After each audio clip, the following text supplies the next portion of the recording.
At first it sounds odd and even a bit confusing. Rivets and plumbing don't usually belong in the same idea, let alone the same solution. But that unlikely mix is exactly what caught attention. A plumber, tired of daily complications, decided to try something outside the norm.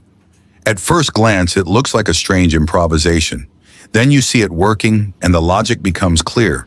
The job moves faster, problems fade away, and it proves that smart creativity can solve more than expensive tools.